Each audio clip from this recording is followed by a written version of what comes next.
Yana bitta johilligini kecha bir guvoh bo'ldim.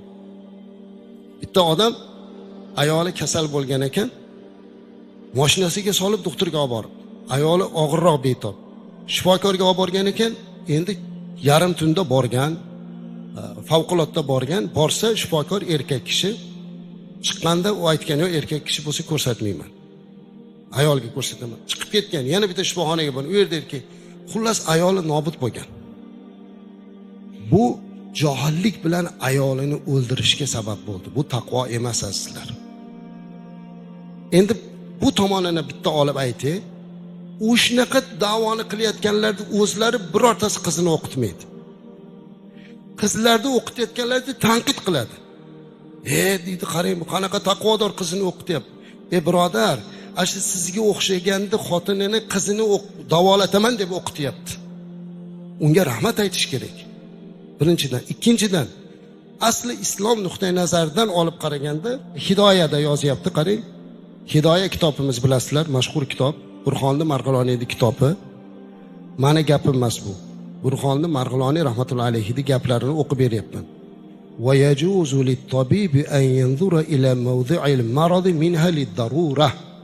Tabibga nomahramni davolash maqsadida o'sha zarurat joylariga joiz bo'ladi qarashi. Masalan, erkak kishi tabib bo'lsa, ayolni davolashga ruxsat bor. Modomiki o'rniga o'rin bosari yo'q ekanmi, erkak davolasa bo'ladi azizlar.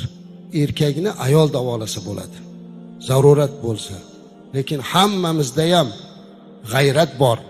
Hammamizda ham aytaylik, millatimizga xos bo'lgan aytaylik g'urur bor. Ayolimga ayol qarasin, erkagiga erkak, lekin bu degani jaholatga olib borib bittasini nobud qilishlik kerak degani emas-da. Qolaversa, amaliyotlarda o'sha operatsiya o'tkazishlikda bechora shifokor u ming Alloh deb turadi u yerda qo'rqib. Uni hayoliga boshqa narsa kelmaydi. Bu jaholatdan ortiq narsa emas. Zarurat nuqtai nazaridan bo'lganda erkak doktor ayolni, ayol doktor erkakni davolasa bo'ladi. Endi buni oldini olishlik uchun qizlarimizni o'qitaylikda bo'lmasa. Ta'lim beraylikda azizlar. Qaysi sohada bo'lmasin. Doktor qilaylik, boshqa sohalarda ham qilaylik. Chunki kerakmi? Kerak, hamma sohada ayolning yordami. Talab qilyapmiz u. Demak, o'qitaylik. Shunda jamiyatdagi nomutanosiblik yo'qoladi.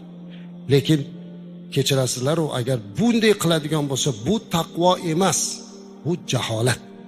Men bundan bir necha yil burun bir janozaga borganimda, meni chekaga tortib turmush o'rtog'i, meni ayolim shu darajada taqvoligidiki, bir kasallik bilan olamdan o'tdi.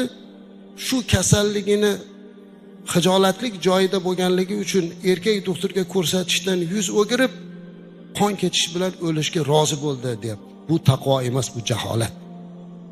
Mayli bu onaxon taqvoda turgandir, lekin jamiyat nima deydi qiyomatda? Men aytdim, otaxon, siz nima deysiz qiyomatda? Men nima deyman domla bo'lib turib, ertaga qiyomatda shu narsani aytmasam. Shuning uchun bu jaholat azizlar. Buni taqvoga aralashtirish kerak emas. Taqvo ilm bilan, ma'rifat bilan, amal bilan, go'zal xulq bilan bo'ladi.